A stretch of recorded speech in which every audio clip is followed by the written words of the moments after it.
Hello बच्चों, कैसे हैं आप सब। मैं उम्मीद करता हूं आप सब बहुत अच्छे होंगे। तो चलिए, हम लोग पढ़ रहे थे ट्रायंगल चैप्टर नंबर 6, जिसमें हम लोग कंप्लीट कर लिए थे बीपीटी। आज हम लोग उससे आगे बढ़ेंगे। इस क्लास में हम लोग करेंगे कन्वर्स ऑफ बीपीटी, ठीक है। और बीपीटी और कन्वर्स ऑफ बीपीटी के बेसिस पर एनसीईआरटी में जो क्वेश्चन है, एग्जाम्पल, एक्सरसाइज और साथ में पीवाईक्यू, हर तरह के क्वेश्चन हम लोग प्रैक्टिस करते हैं। तो चलिए, बिना टाइम वेस्ट किए हुए अपने क्लास को स्टार्ट करते हैं। तो आइए, सबसे ये हमारा क्या है, कन्वर्स ऑफ बीपीटी, है ना, मतलब बेसिक प्रोपोर्शनलिटी थ्योरम। तो कन्वर्स ऑफ बीपीटी क्या कहता है, तो सबसे पहले रिकॉल कीजिए कि बीपीटी क्या कह रहा था। बीपीटी ये कह रहा था कि हमारे पास एक ट्रायंगल है, ठीक है, जैसे ए बी सी ट्रायंगल है, और बीसी के पैरेलल डीई कोई लाइन हम ड्रॉ किए हैं, ठीक है। तो ये दो साइड हैं, अदर टू साइड्स, वो इक्वल रेशियो, सेम रेशियो में क्या हो जाएंगे, डिवाइड हो जाएंगे। मतलब AD upon DB equals to AE upon EC। यही हम लोग प्रूफ करके आए थे, और इससे रिलेटेड और भी चीज हम लोग देखे थे, ठीक है। अगर वो क्लास आप नहीं देखे हैं तो पहले जाइए, प्लेलिस्ट को फॉलो कीजिए, और वहां पे आपको पहले के जितने भी क्लास हैं इस चैप्टर से रिलेटेड सारा क्लास आपको मिल जाएगा। फिर उसके बाद आप इस क्लास पे आइए, ठीक है। चलिए आइए आगे बढ़ते हैं हम लोग। देखिए इसमें क्या कह रहा है कि if a line divides any two sides of a triangle in the same ratio, है ना, then the line is parallel to the other sides. देखिए बीपीटी में क्या था कि मतलब एक ट्रायंगल है ना, उस ट्रायंगल में किसी भी साइड के पैरेलल अगर एक लाइन ड्रॉ करते हैं तो अदर टू साइड्स, है ना, सेम रेशियो में डिवाइड हो जाते हैं। और कन्वर्स ऑफ बीपीटी क्या कह रहा है कि अगर एक ट्रायंगल है हमारे पास और उसका दो साइड सेम रेशियो में डिवाइड है, तो वो जो लाइन है वो तीसरे साइड के पैरेलल होगा। ये हमको प्रूफ करके देना है। पहले पैरेलल था तो सेम रेशियो में प्रूफ किए थे, अब सेम रेशियो में दे रखा है, अब पैरेलल प्रूफ करके दिखाना है, ठीक है। मतलब देखिए, समझिए बात को, ये ट्रायंगल ए बी सी है जिसमें डी एक लाइन है, और ये लाइन इन दोनों साइड को इक्वल रेशियो, मतलब ए बी और ए सी को सेम रेशियो में डिवाइड कर रहा है। तो हमें प्रूफ करके क्या दिखाना है, डीई पैरेलल है, डीई पैरेलल है बीसी की, ठीक है। चलिए आइए हम लोग इसे प्रूफ करते हैं। तो समझिए बात को, किसी भी थ्योरम को प्रूफ करने के लिए हम बताए थे कि आपको 5 बात को ध्यान रखना है। पहला, गिवन क्या है। सेकंड, ठीक है, आपको प्रूफ क्या करना है। थर्ड में कंस्ट्रक्शन क्या है, ठीक है। और फोर्थ, प्रूफ करेंगे, और आखिर में हम लोग लिख देंगे हेंस प्रूफ, ठीक है। तो चलिए सबसे पहले हम लोग यहाँ लिखेंगे गिवन, है ना। तो बताइए गिवन क्या है, क्या दिख रहा है आपको गिवन। गिवन तो दिख रहा है हमें कि एबीसी एक ट्रायंगल है ना, जिसमें एडी अपॉन डीबी इक्वल्स है एई अपॉन ईसी के। तो यही चीज हम लोग लिख लेंगे, है ना, जो गिवन है। In triangle A B C, है ना, AD upon DB equals to AE upon EC, ये गिवन है। और हमें प्रूफ करके क्या दिखाना है, टू प्रूव, है ना। प्रूव हमें ये करना है कि डी पैरेलल है, डीई पैरेलल है किसके, बीसी के। ये हमें प्रूफ करना है, ठीक है। तो पहला हो गया गिवन, उसके बाद टू प्रूव, और उसके बाद हम लोग करेंगे कंस्ट्रक्शन।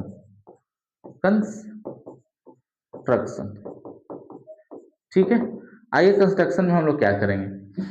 एक ये डीई लाइन है ना, डी से E dash, DE dash BC के पैरेलल ड्रॉ करेंगे, मतलब ऐसे। एक सेकेंड,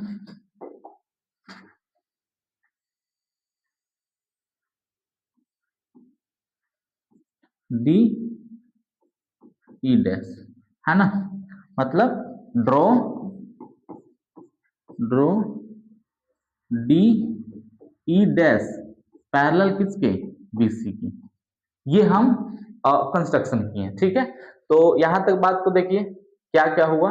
सबसे पहले हमें एक ट्रायंगल दे रखा है एबीसी, जिसमें AD upon DB equals to AE upon EC दे रखा है, उसके बाद हमें प्रूफ क्या करना है कि DE पैरेलल है BC के, तो हम कंस्ट्रक्शन किए, कंस्ट्रक्शन में क्या किए हैं कि DE डैश ड्रॉ किए हैं BC के पैरेलल।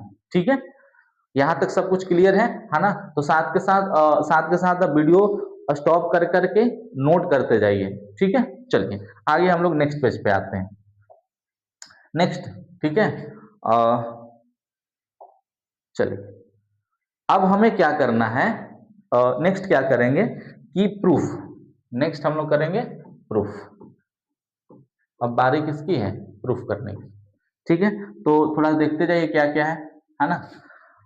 हमें गिवन क्या है, गिवन है AD अपॉन DB, ठीक है, और AE अपॉन EC। तो ये बात पहले लिख देंगे कि गिवन है AD अपॉन DB, है ना, AD अपॉन DB और equals to AE upon EC, है ना। एक काम करते हैं, यहाँ पर ट्रायंगल हम लोग ड्रॉ कर लेते हैं, ठीक है, ताकि हम लोग को यहाँ पे देखने में आसानी हो। यही था ना, ABC, एक लाइन है, ये DE, ठीक है, और हम पैरेलल ड्रॉ किए हैं, चलिए E डैश, है ना। अब थोड़ा सा नेक्स्ट, है ना, ये हमें क्या है गिवन, ये तो हमें गिवन है ना, और इसको मान लेंगे इक्वेशन फर्स्ट। ठीक, अब आइए, ये गिवन है और हम लोग ड्रॉ क्या किए हैं, DE पैरेलल है, DE डैश पैरेलल BC के ड्रॉ किए हैं। ठीक है, तो अगर DE डैश पैरेलल है BC के, DE डैश पैरेलल है BC के, तो बाय BPT क्या हो जाएगा, AD अपॉन DB और AE अपॉन EC, है ना। चलो, तो अगर ऐसा है तो ये हो जाएगा AD upon DB equal to AE dash upon E dash C, ये कहां से, बाय BPT। ठीक है, इसे हम मान लेंगे इक्वेशन सेकेंड। क्लियर है। अब दोनों इक्वेशन को ध्यान से देखिए, इक्वेशन फर्स्ट और इक्वेशन सेकेंड को। जब आप देखेंगे इक्वेशन फर्स्ट और इक्वेशन सेकेंड को, तो हमको मिलेगा LHS इक्वल। तो आगे लिखेंगे हम लोग from equation first and equation second, मतलब अगर LHS इक्वल है तो RHS भी इक्वल होगा। मतलब हम लोग ये कहना चाहते हैं कि AE अपॉन EC इक्वल होगा किसके, AE dash upon E dash C के। ठीक है, यहां तक हम लोग कर लिए, देख लीजिए ध्यान से इस चीज को। ठीक है, चलिए अब हम क्या करेंगे कि दोनों तरफ, इसके दोनों तरफ अपने तरफ से 1 ऐड करेंगे। ठीक है, तो ऐड 1 बोथ साइड, मतलब इक्वेशन के दोनों तरफ हम एक ही चीज को ऐड कर सकते हैं, सब्ट्रैक्ट कर सकते हैं। ठीक है, कोई दिक्कत वाली बात नहीं है। तो आइए नेक्स्ट हम लोग आगे यहाँ पे करते हैं, क्या आगे मिलता है हमको, AE upon EC plus 1 equals to AE dash upon E dash C, यही था ना, ये इक्वेशन है ना। और इसी में हम लोग क्या करना है, 1 ऐड करना है। तो देखो यहाँ पे अब सबको पता है आसानी से कि एलसीएम क्या हो जाएगा। ठीक है, EC हो जाएगा। ठीक है, और इसी से EC कैंसिल, बचेगा 1, तो यहाँ बचेगा AE प्लस, और ये यहाँ आएगा EC। ठीक है, ये सबको समझ में आ रहा है। BPT में भी इस चीज को एक्सप्लेन किए थे हम लोग, है ना। यहाँ पे एलसीएम आ जाएगा E डैश C, और ये सोल्व करो नेक्स्ट, तो यहाँ पे आ जाएगा AE डैश और E डैश C। क्लियर है।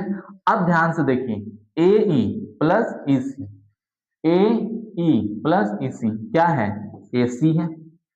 क्लियर, और AC upon EC equals to AE dash plus E dash C, तो यहाँ भी क्या हो जाएगा, AC upon E dash C। अब AC से AC कैंसिल, ऊपर बच गया 1 1, तो क्रॉस मल्टीप्लाई करेंगे तो नेक्स्ट क्या बचेगा यहाँ पर, नेक्स्ट ये हो जाएगा, है ना, E dash C equals to E C, E dash C equal to A C, E C. ठीक है, ध्यान से बात को समझिए, ई डैश सी इक्वल है किसके, इसी के। इसका मतलब ये हुआ कि ये पॉइंट ई जो है वो कहाँ है, ई पर है। अगर ये दोनों ई डैश और ई डैश सी और ई सी अगर दोनों लेंथ इक्वल है, इसका मतलब क्या हुआ कि ये पॉइंट ई डैश कहाँ रहा होगा, ई पर रहा होगा। ठीक है, तो नेक्स्ट हम लोग इसमें थोड़ा सा आगे बढ़ेंगे, पेज ले लेते हैं न्यू। इसमें नेक्स्ट हम लोग क्या लिखेंगे कि E and E dash coincide, है ना। देखो ध्यान से, ये जो ई डैश और ई कैसे हैं, कोइंसाइड हो गए। क्यों, क्योंकि ई डैश सी और ई सी दोनों लेंथ हम लोग इक्वल प्रूफ कर दिए। ठीक है, चलिए नेक्स्ट, अगर ये ऐसा है तब हम कहेंगे, है ना। नेक्स्ट आते हैं तो यहाँ पर कि अगर ये ई डैश किस पर है, ई पर, और हम लोग कंस्ट्रक्शन में क्या बना रखे थे, देखिए कंस्ट्रक्शन कहा कि ई डैश पैरेलल है किसके, बीसी के, और हम लोग प्रूफ कर लिए कि ई डैश किस पर है, ई पर है। तब हम लिख सकते हैं, अब हम लिख सकते हैं, ठीक है, कि डी ई पैरेलल किसके हो गया, बीसी के, और हमें यही क्या करना था, प्रूफ करना था। Next, hence proved. ठीक है, तो ये रहा आपका कन्वर्स ऑफ बीपीटी, है ना। तो एक बार फटाफट और रिकॉल कर लेते हैं। कन्वर्स ऑफ बीपीटी में हमें क्या प्रूफ करना था, ये ट्रायंगल है ना। ट्रायंगल के दो साइड इक्वल, दो साइड का रेशियो सेम दे रखा था, हमें प्रूफ करना था डीई पैरेलल बीसी के। तो यहां से हम लोग शुरू किए, गिवन क्या था कि in triangle ABC AD upon DB equals to AE upon EC, है ना, रेशियो सेम दे रखा था। तो हमें प्रूफ करना था कि डीई पैरेलल है बीसी के। तो इसके लिए हमने कंस्ट्रक्शन किए, क्या बनाए कि D E dash parallel draw कर लिए बीसी के, और हम लोग प्रूफ कर लिए कि ई डैश कहां पर है, ई पर है। मतलब अगर ई डी ई डैश और डी, अब दोनों ये पॉइंट किसके आ गया, कहां पर, ई डैश ई पर आ गया। मतलब अब प्रूफ क्या हम लिख सकते हैं, क्या कि डी पैरेलल है किसके, बीसी के। ठीक है, तो नेक्स्ट देखिए, यही हम लोग किए। अब प्रूफ करते, ये सारा सोल्व करते करते करते हम लोग क्या कर लिए कि ई डैश सी इक्वल है किसके, इसी के। मतलब ई डैश कहां पर है, ई पर है, और डी डैश पैरेलल हम लोग ड्रॉ किए थे। इसका मतलब कि डी पैरेलल है किसके, है ना। मतलब ई और ई डैश कोइंसाइड कर रहा है, इसका मतलब कि डी पैरेलल हो गया बीसी के। तो ये रहा है आपका बीपीटी। ठीक है, आइए अब हम लोग क्वेश्चन प्रैक्टिस करेंगे, सवाल बनाएंगे इस पर, इससे रिलेटेड बीपीटी और कन्वर्स ऑफ बीपीटी। ठीक है, तो पहले हम लोग सवाल लेंगे एनसीईआरटी एग्जाम्पल है, जो एग्जाम्पल में सवाल है, जो एक्सरसाइज में सवाल है। ठीक है, कुछ एग्जाम्पलर का क्वेश्चन जो इससे रिलेटेड है, और फिर पीवाईक्यू। मतलब ये जो क्लास आपको मिल रहा है ना, ये बिल्कुल कंप्लीट क्लास आपको मिल रहा है, आपको अलग से कुछ भी नहीं करना है। आप इसका नोट्स बनाइए, इसमें आपको थ्योरी मिल जाएगा, है ना, प्लस एनसीईआरटी का सवाल मिलेगा, एग्जाम्पलर का सवाल मिलेगा, ठीक है, पीवाईक्यू मिलेगा। मतलब मेरा कोशिश ये है कि आप जब जो भी चैप्टर आप हमसे पढ़े, तो आपके कॉपी पे उसमें सारा कंप्लीट चीज रहे, है ना। अब ये नहीं कि कुछ क्वेश्चन प्रैक्टिस करने के लिए अलग से हमें कोई और वीडियो देखना पड़ रहा है, ठीक है, एग्जाम्पलर करने के लिए अलग से करना पड़ रहा है, पीवाईक्यू के लिए अलग से करना पड़ रहा है, नहीं। एक जो चैप्टर आपको मिल रहा है वो कंप्लीट हम देने की कोशिश करेंगे। ठीक है, हर चीज वो चैप्टर्स का रिलेटेड, हर चीज थ्योरी और क्वेश्चन सब चीज एक ही जगह पे, ताकि आपका रिवीजन आसान हो जाए और आप आगे रिवीजन करो तो सारा एक ही कॉपी पे रहे। ठीक है, चलिए आगे क्वेश्चन करते हैं हम लोग। आइए, तो अगर आप नोट नहीं किए हैं, है ना, तो फटाफट इसको नोट कर लीजिए। ठीक है, ये हो गया आपका, ठीक, ये नेक्स्ट पेज हो गया। ठीक, चलिए यहाँ